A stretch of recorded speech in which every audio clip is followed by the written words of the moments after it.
வேலுண்டு வினை இல்லை. வணக்கம். நான் இன்றைய பதிவில் மூல நட்சத்திரத்தை பற்றிய பொதுவான பலன்களை உங்களுக்கு நான் கூறுகிறேன். மூலம் நட்சத்திர மண்டலத்தில் 19வது நட்சத்திரம். மூல நட்சத்திரம் தனுசு ராசியில் வரும். இது ஒரு முழு நட்சத்திரம். மூல நட்சத்திரக்காரர்கள் கேது மகாதிசையில் ஜனனம் எடுக்கிறார்கள். கேது ஞானகாரகன் ஆவார்.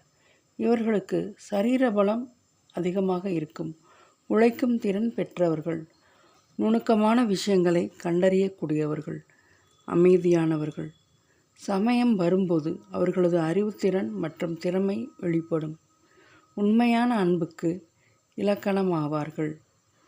மூல நட்சத்திரம் அனுமானின் அவதார நட்சத்திரம். மூல நட்சத்திரம் பகவான் ஸ்ரீராமனின் அன்புக்கு பாத்திரமான அனுமனின் நட்சத்திரம்.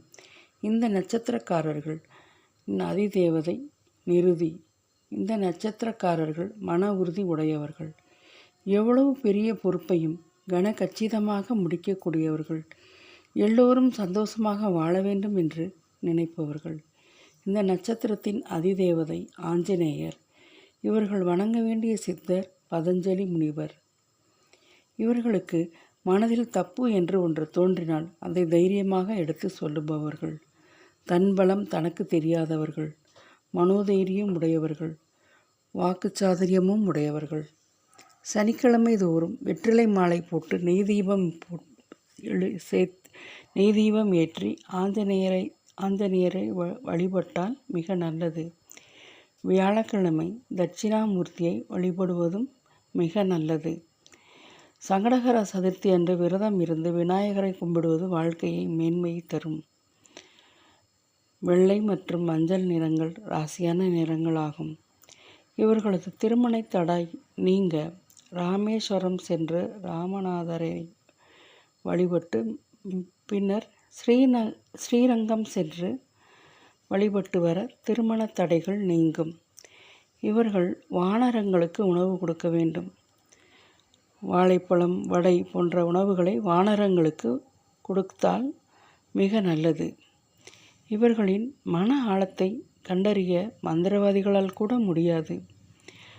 மூலம் நட்சத்திரம் மாமனாருக்கு ஆகாது என்பது பொய்யான தகவல். இவர்கள் சுவையாக சமைக்க தெரிந்தவர்கள். முன்னெச்சரிக்கை நிறைந்தவர்கள். மூலம் ஒரு ராட்சசகன நட்சத்திரம். ஆதலால் கடும் கோபம் உடையவர்கள்.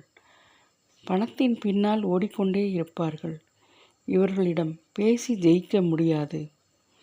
இவர்களுக்கு கூந்தல் சற்று குட்டையாக இருக்கும். செல்வச் செழிப்பாக வாழ்பவர்கள். அன்புக்கு மட்டுமே அடிமையாவார்கள். வாழ்க்கையில் பல கஷ்டங்களை சந்தித்த பின்புதான் வளர்ந்து வருவார்கள். தன்னம்பிக்கையுடனும் தன்மானத்துடனும் வாழ்பவர்கள். தைரியத்துடனும் வாழ்பவர்கள். நெருப்பு சம்பந்தமான விஷயங்களில் ஈடுபாடு உண்டு. நிர்வாகத்திறன் பெற்றவர்கள். நாகரிகமானவர்கள். மொத்தத்தில் மூலம் அனைவரையும் வாழ வைக்கும். நன்றி. வணக்கம்.